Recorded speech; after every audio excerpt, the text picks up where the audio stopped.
I was fixing the irrigation pump in the north field when I saw Dad walking toward me with that purposeful stride that usually meant trouble. The Nebraska sun was beating down mercilessly, and sweat was already soaking through my work shirt even though it was barely 9 in the morning. 28 years old, and I still felt like a kid whenever he approached with that stern expression on his weathered face. Robert Harrison, Big Bob to everyone in Lincoln County, was a man who commanded respect through sheer force of will and an uncompromising work ethic that had built our farm into one of the most successful operations in the region. "Tommy!" he called out, his voice carrying that familiar edge of impatience. "Need you to come up to the house. We got some business to discuss." I wiped my hands on my jeans and looked at the half-dismantled pump. "Can it wait? This irrigation system's been acting up all week, and if we don't get it fixed soon, we're going to lose the whole north section. Now, son." The way he said son made something cold settle in my stomach. There was a distance in his voice I'd never heard before, like he was talking to a hired hand instead of family. I followed him back to the farmhouse, the same white 2-story building where I'd been born and raised, where my mother had died 5 years ago after a long battle with cancer. The house felt different without her presence, colder, emptier, like all the warmth had been buried with her in the cemetery behind the Methodist church. Dad led me into his study, a room I'd always associated with serious conversations and bad news. The walls were lined with agricultural awards, photographs of prize-winning corn crops, and framed certificates from the county fair. Everything in that room spoke to his success as a farmer, but nothing spoke to his success as a father. He sat behind his massive oak desk and gestured for me to take the chair across from him. For a moment, neither of us spoke, and I could hear the old grandfather clock in the corner ticking away the second. "There's something I need to tell you," he finally said, his eyes not quite meeting mine. "Something I should have told you along." Chapter 2. The Truth Revealed. The words that came out of my father's mouth hit me like a physical blow. I sat there in that familiar chair, surrounded by the smell of old leather and pipe tobacco that had defined his study for as long as I could remember, and felt my entire world crumble around me. "You're not my biological son, Tommy." His voice was steady, matter-of-fact, like he was discussing crop rotation or livestock prices. "Your mother was pregnant when we got married.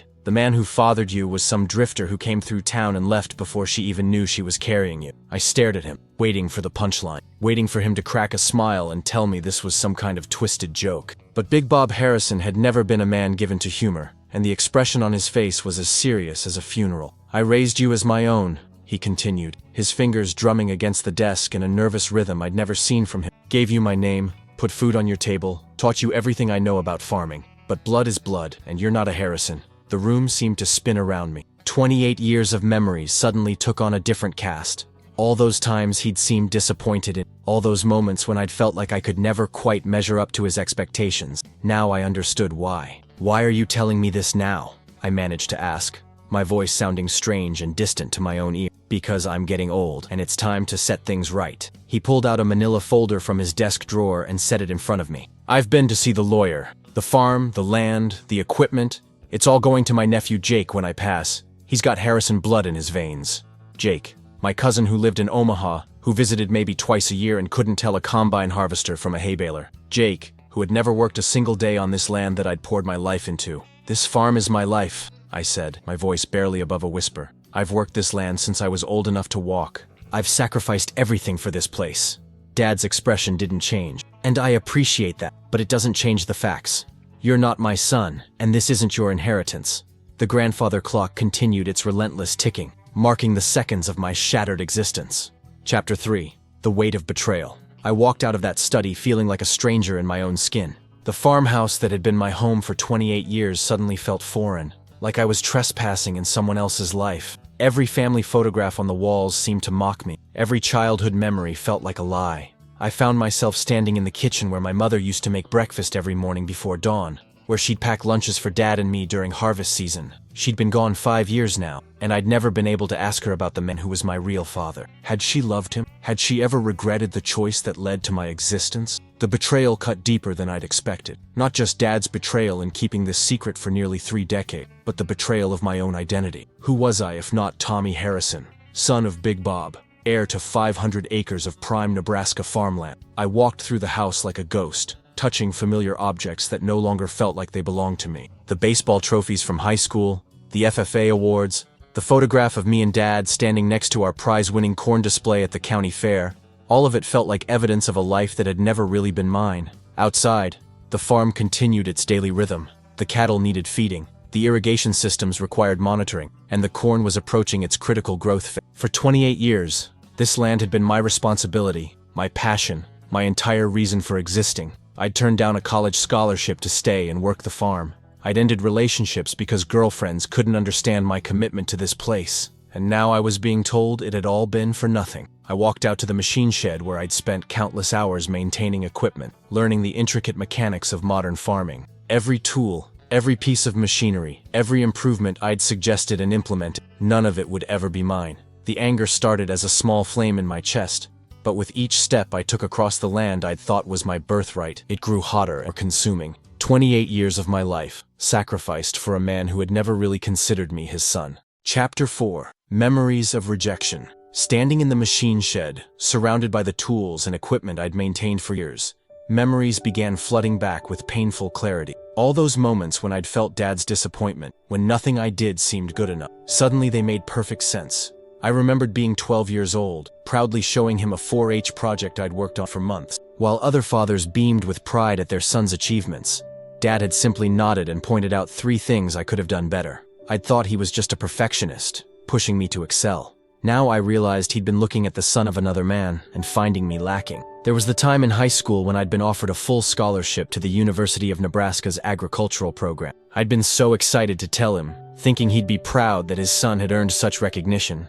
Instead, he'd simply said, "This farm needs you more than some college does." I'd stayed, convinced that his need for me meant he valued me. Now I understood he just needed the free labor. The pattern was clear once I started looking. Every birthday when he'd seemed distant, every Christmas when his gifts felt obligatory rather than thoughtful, every graduation or achievement that he'd acknowledged with a grunt rather than celebration. I'd spent my entire life trying to earn the love of a man who'd never seen me as his real son. I picked up a wrench from the workbench, feeling its familiar weight in my... How many hours had I spent in this shed, learning to repair and maintain the machinery that kept our operation running? How many nights had I stayed up late, troubleshooting problems so we wouldn't lose valuable time during planting or harvest? The irony was bitter. I probably knew this farm better than Jake ever would. I understood every acre, every drainage pattern, every soil variation. I could predict weather patterns, manage crop rotations, and maximize yields in ways that took decades to learn. But none of that mattered, because I didn't have Harrison blood in my veins. I thought about my mother, gone 5 years now, and wondered if she'd known what Dad planned to do. Had she tried to protect me from this truth? Had she hoped he'd eventually come to love me as his own son? The anger was building, fed by years of accumulated hurt and rejection that I'd never fully acknowledged. Chapter 5. The Favorite Field. I walked out to the North Field, the 80-acre section that Dad always called his pride and joy. This was where he grew his prize-winning corn, the varieties that had earned him recognition throughout the state and beyond. The corn was about chest high now, healthy and green, representing months of careful planning and cultivation. This field was where Dad had taught me everything I knew about farming. I was 8 years old when he first brought me out here, explaining how to read the soil, how to recognize the signs of healthy growth, how to spot problems before they became disasters. I'd thought those lessons were a father passing knowledge to his son. Now, I realized they were just a farmer training his most reliable worker. Every year, this field produced the corn that went to the state fair, the ears that won blue ribbons and brought recognition to the Harrison name. Dad would spend hours walking these rows, checking each plant, adjusting irrigation, fine-tuning fertilizer applications. He knew this field like other men knew their wives. I knelt down and grabbed a handful of the rich, black soil that had made our farm famous throughout Lincoln County. This dirt had been in the Harrison family for 3 generations. Dad's grandfather had homesteaded this land. His father had expanded it, and Dad had modernized it into one of the most productive operations in the region. And now it would go to Jake, a city boy who probably couldn't tell the difference between corn silk and wheat chaff. The corn rustled in the afternoon breeze, a sound that had been the soundtrack of my entire life. I'd walked these rows thousands of times, checking for pests, monitoring growth, calculating yields. I knew every square foot of this field, every slight variation in soil quality, every spot where water tended to pool after heavy rain. This field represented everything Dad valued more than me. His reputation, his legacy, his connection to the land that had defined 3 generations of Harrison men. He'd rather leave it to a nephew who'd never worked a day on this farm than to the son who devoted his life to it. I stood up, brushing the soil from my hands, and looked out over the sea of green that stretched to the horizon. Beautiful, valuable, and forever beyond my reach.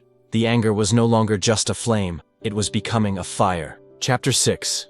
The Breaking Point. That evening, I sat on the front porch of the farmhouse, watching the sun set over the land I'd thought would someday be mine. Dad was inside, probably reviewing financial records or planning next year's crop rotation, treating this day like any other despite having just destroyed my entire world. I thought about calling someone, but who would understand? My few friends from high school had long since moved away to cities and careers that didn't require them to be up before dawn every day. The neighboring farmers knew me as Big Bob's son. How could I explain that I'd never really been that at all? The isolation was crushing. For 28 years, my identity had been tied to this place, to being a Harrison, to carrying on a family tradition. Without that, who was I? What was I? I watched the lights come on in the barn where the evening milking was taking place. I'd done that chore thousands of times, in rain and snow, in sickness and health, because that's what you did when you were part of a farming except I'd never really been part of the family at all. The screen door creaked open behind me, and Dad stepped out onto the porch. He stood there for a moment, looking out over the fields, before settling into the rocking chair that had been his evening spot for as long as I could remember. "I know this is hard," he said finally, his voice softer than it had been in the study. "But I thought you deserved to know the truth." Deserved to know? I turned to look at him, this man who'd shaped my entire life while never really accepting me as his son. I deserved to know 28 years ago. I deserved to know before I sacrificed my entire life for this place. "You made your own choices," he replied, his tone hardening again. "Nobody forced you to stay." "You're right," I said, standing up from the porch steps. "Nobody forced me to stay, just like nobody's forcing me to stay now." I walked down the steps and across the yard, heading toward my pickup truck. Behind me I heard Dad call out, "Where are you going?" I didn't answer. I didn't know where I was going, but I knew I couldn't spend another night in that house, pretending to be part of a family that had never really wanted me. Chapter 7. The Long Night. I drove aimlessly through the county roads for hours, past farms and fields that had been the boundaries of my entire world. Every mile mark, every familiar landmark reminded me of a life that had been built on a lie. I'd never been anywhere else, never wanted to be anywhere else, because I'd thought this was where I belonged. Around midnight, I found myself parked at the edge of Miller's Pond, a spot where I used to come fishing as a kid. The water was still and black under the starlight, reflecting nothing back at me. I sat in my truck with the windows down, listening to the night sounds of rural Nebraska, crickets, distant cattle, the whisper of wind through corn leaves. I thought about my real father, this mysterious drifter who'd passed through town and left without ever knowing he'd created a son. What kind of man had he been? Did I have his eyes, his hands, his temperament? Had he been running from something, or just running toward a better life somewhere else? Maybe I should have been grateful to Dad for raising me, for giving me his name and a place in the world. But gratitude was hard to find when I thought about all the years of feeling like I was never quite good enough, never quite worthy of his approval. Now I understood why, because in his mind, I never had been. The anger that had been building all day was transforming into something colder and more dangerous. It wasn't just hurt anymore, it was rage at the waste of my life, at the years I'd spent trying to earn love from a man who'd been incapable of giving it. I started the truck and drove back toward the farm, but instead of going to the house, I went to the machine shed. I had work to do, and for the first time in my life, it wasn't work that would benefit the Harrison family legacy. I gathered what I needed: a 5-gallon gas can, some old rags, and a book of matches from the kitchen drawer. My hands were steady as I made my preparation. This wasn't a moment of blind rage. This was a calculated decision to destroy the thing Dad loved most, the way he'd destroyed the thing I'd loved most. The North Field was waiting for me in the darkness. 80 acres of prize-winning corn that represented everything Dad valued more than his own son. Chapter 8. The Fire's Beginning. I walked into the North Field carrying the gas can, my footsteps muffled by the soft earth between the corn rows. The plants rustled around me in the night breeze, tall and healthy, representing months of careful cultivation and years of agricultural expertise. This field was Dad's masterpiece, the crown jewel of our operation. Every year he'd bring visitors out here to show off his corn, explaining his techniques for soil preparation, fertilizer application, and pest management. Agricultural extension agents used this field as an example of best practices. Other farmers came to study Dad's methods. And now I was going to burn it all down. I started at the northeast corner, the section closest to the road where the fire would be most visible. I poured gasoline in a rough circle, soaking the corn stalks and the dry earth between the rows. The smell of gasoline mixed with the green scent of growing corn and the rich aroma of fertile soil. My hands were steady as I struck the first match. For a moment I hesitated, thinking about all the work that had gone into this field. The planning, the planting, the cultivation. Months of effort were about to go up in smoke because of a few words spoken in a study that morning. But then I thought about 28 years of my life going up in smoke because of those same words, and I dropped the match. The fire caught immediately, racing along the gasoline trail with a hungry whoosh that lit up the night. The corn stalks, dry from the recent heat wave, ignited like torches. Within minutes, the flames were spreading beyond my initial circle, carried by the wind and fed by the drought-stressed vegetation. I stood there watching the fire grow, feeling a savage satisfaction as it consumed Dad's pride and the orange light danced across my face, and for the first time all day, I felt like I had some control over my situation. I couldn't control my parentage, couldn't control Dad's decision about the inheritance, but I could control this. The fire was beautiful in its destruction, turning the night sky orange and filling the air with the crackle of burning corn and the roar of flames, feeding on years of careful cultivation. Behind me, I heard the distant sound of the farmhouse door slamming and Dad's voice shouting my name across the darkness. Chapter 9. Watching it burn. Dad came running across the field, his boots pounding against the earth as he raced toward the growing inferno. In the firelight, his face was a mask of horror and disbelief. This was his life's work burning before his eyes, decades of knowledge and expertise being reduced to ash and smoke. "What have you done?" he screamed, grabbing my arm and spinning me around to face him. "What the hell have you done?" I looked at him calmly, feeling strangely peaceful despite the chaos around us. "I've given you exactly what you gave me today," I said. "Nothing." The fire was spreading faster now, jumping from row to row as the wind carried burning debris deeper in. The corn that had been chest-high that morning was now a wall of flame reaching toward the star-filled sky. The heat was intense, forcing us to step back from the edge of the conflict. "This is insane!" Dad shouted over the roar of the flames. "This field is worth more than you'll make in 10 years. You're destroying everything we've worked for. Everything you've worked for." I correct. "I was never part of we, remember? I'm not your son. This isn't my inheritance, so why should I care what happens to it?" Dad stared at me like he was seeing a stranger, which I suppose he was. The dutiful son who'd spent 28 years trying to earn his approval was gone, replaced by someone who had nothing left to lose. He pulled out his cell phone and started dialing. "I'm calling the fire department," he said. "Maybe they can save part of it." "Go ahead," I replied. "But by the time they get here, there won't be much left to save." I was right. The fire had found its own momentum now, feeding on the dry corn and spreading in all directions. What had started as a small circle of flames was now a raging inferno that covered several acres and showed no signs of slowing down. The sound was incredible, a constant roar punctuated by the sharp cracks of corn stalks exploding in the heat. Smoke billowed into the night sky, visible for miles around. Soon, neighbors would see the glow and come to help, but it would be too late. I watched Dad's face as he realized the same thing. His prize field, his legacy, his connection to 3 generations of Harrison farmers, all of it was disappearing into the night sky. Chapter 10. The Reckoning. The fire department arrived 20 minutes later, their sirens wailing across the countryside as they raced down our gravel road. By then, the fire had consumed nearly half the field, and the wind was pushing it toward the southern boundary, where it threatened to jump the fence line into our neighbor's property. I stood with Dad and watched the firefighters deploy their equipment, knowing it was largely a futile effort. You can't fight a fire this size with the limited resources of a rural fire department. The best they could do was try to contain it and prevent it from spreading to other properties. Sheriff Martinez arrived shortly after the fire trucks, his patrol car's lights adding to the chaos of emergency vehicles. He was a good man who'd known our family for years, and the expression on his face was one of profound sadness rather than anger. "Tommy," he said, walking over to where I stood apart from the frantic activity, "I need to ask you some questions." I nodded, feeling strangely calm despite the magnitude of what I'd done. "I set the fire," I said simply. "Dad can tell you why." Sheriff Martinez looked between Dad and me, clearly sensing the deeper story behind the destruction. "Why don't you both come with me? We can sort this out at the station."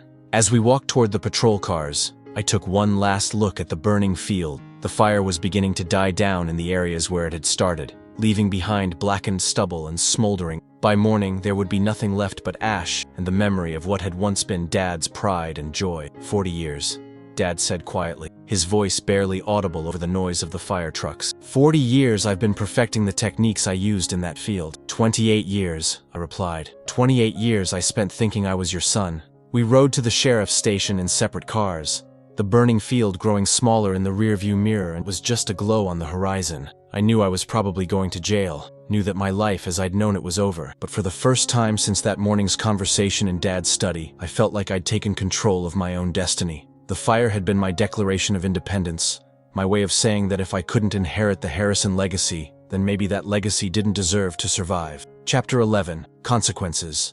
The Lincoln County Jail wasn't much to look at. A small building behind the courthouse with 4 cells and a booking area that smelled like disinfectant and old coffee. I'd driven past it thousands of times, but never imagined I'd be seeing it from the inside. Sheriff Martinez was gentle with the booking process, treating me more like a neighbor who'd made a terrible mistake than a criminal, which I supposed was exactly what I was. He'd known me since I was a kid, had watched me grow up thinking I was Big Bob Harrison's son and heir. The fire department managed to contain it to your property, he told me as we sat in his office. But you destroyed about 60 acres of corn. Your dad estimates the loss at around $40,000. $40,000. It was more money than I'd ever had at one time, more than I could ever hope to pay back. But it was also less than what Dad would have spent on a new combine harvester. Less than what he'd invested in the irrigation system I'd been repairing that morning. Are you going to charge me? I asked. Sheriff Martinez sighed and leaned back in his chair. That depends on your father. It's his property, his corn. If he wants to press charges for arson and destruction of property, I'll have to arrest you. If he doesn't, he shrugged. Sometimes families need to work things out on their own. I spent the night in one of the cells, lying on a narrow bunk and staring at the ceiling. Through the small window, I could still smell smoke on the lingering evidence of my act of rebellion. I wondered if Dad was getting any sleep, if he was standing in the ruins of his field trying to understand how everything had gone so wrong. In the morning, Sheriff Martinez came to tell me that Dad had decided not to press charges. He wants to talk to you, the sheriff said. Says there are things that need to be said. I wasn't sure I wanted to hear anything else Dad had to say, but I didn't have much choice. I was released into his custody with the understanding that I'd make restitution for the damage I'd caused. Though neither of us knew how that would be possible, the ride back to the farm was silent. Dad looked like he'd aged 10 years overnight, his face drawn, and his eyes red-rimmed from smoke and sleeplessness. When we pulled into the driveway, I could see the blackened scar across the landscape where the north field used. Chapter 12. The Aftermath. The burned field looked even worse in the daylight. What had been 60 acres of prize-winning corn was now a wasteland of charred stubble and ash-covered. The smell of smoke still hung in the air, and wisps of vapor rose from spots where the fire had burned particularly hot. Dad and I stood at the edge of the destruction, neither of us speaking for a long time. The silence between us was different now, not the comfortable quiet of two men who understood each other, but the heavy silence of a relationship that had been fundamentally broken. I should have told you differently, Dad said finally, his voice hoarse from the smoke and emotion. Should have found a better way. I looked at him, this man who'd raised me but never really accepted me as his son. Would it have changed anything? Would you still have left everything to Jake? Dad was quiet for a moment, kicking at a piece of charred cornstalk. Probably, he admitted, but maybe we could have found a way for you to stay involved, to have a role in the operation. As what? A hired hand on my own farm? It was never your farm, Tommy. That's what I was trying to make you understand. The words stung, but they also clarified something for me. This land, this life, this identity I'd built around being a Harrison, none of it had ever really belonged to me. I'd been living in a borrowed existence, and now it was time to find my own. I'll pay you back for the corn, I said. It might take years, but I'll pay you back. Dad shook his head. Keep your money. Consider it payment for 28 years of labor. We walked back toward the house, past the machine shed where I'd spent so many hours learning to maintain equipment, past the barn where I'd done morning chores since I was old enough to carry a bucket. Everything looked the same, but my relationship to it had changed fundamentally. What will you do now? Dad asked as we reached the porch.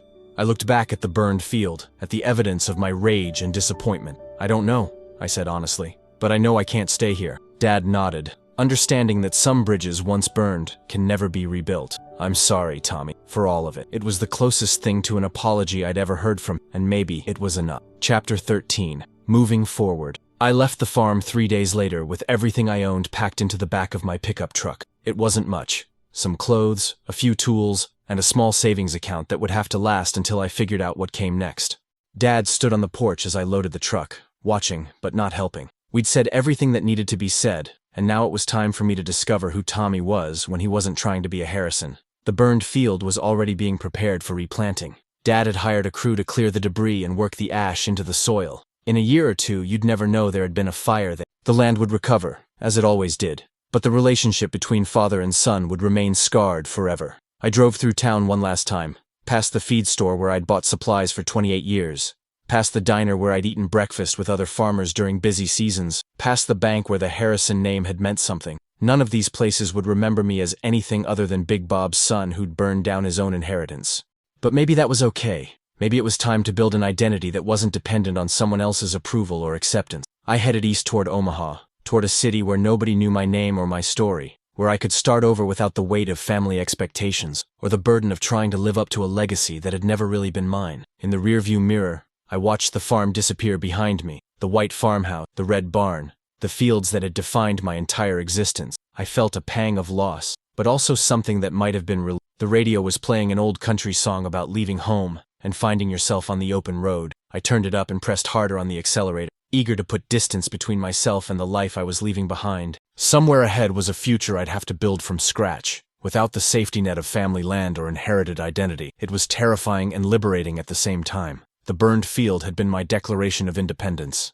Now it was time to see what I could grow from the ashes. Thank you for listening to the story of family, betrayal, and the desperate actions we sometimes take when our entire world is turned upside down. Tommy's journey reminds us that sometimes the most destructive moments in our lives can also be the most liberating, forcing us to discover who we really are when everything we thought we knew about ourselves is stripped away. I'd love to hear from you in the comments. Please let me know what country or city you're listening from, and don't forget to subscribe to our channel for more powerful stories about family, identity, and the complex relationships that shape our lives. Your support helps us continue sharing these meaningful tales that explore the depths of human experience and the resilience of the human spirit.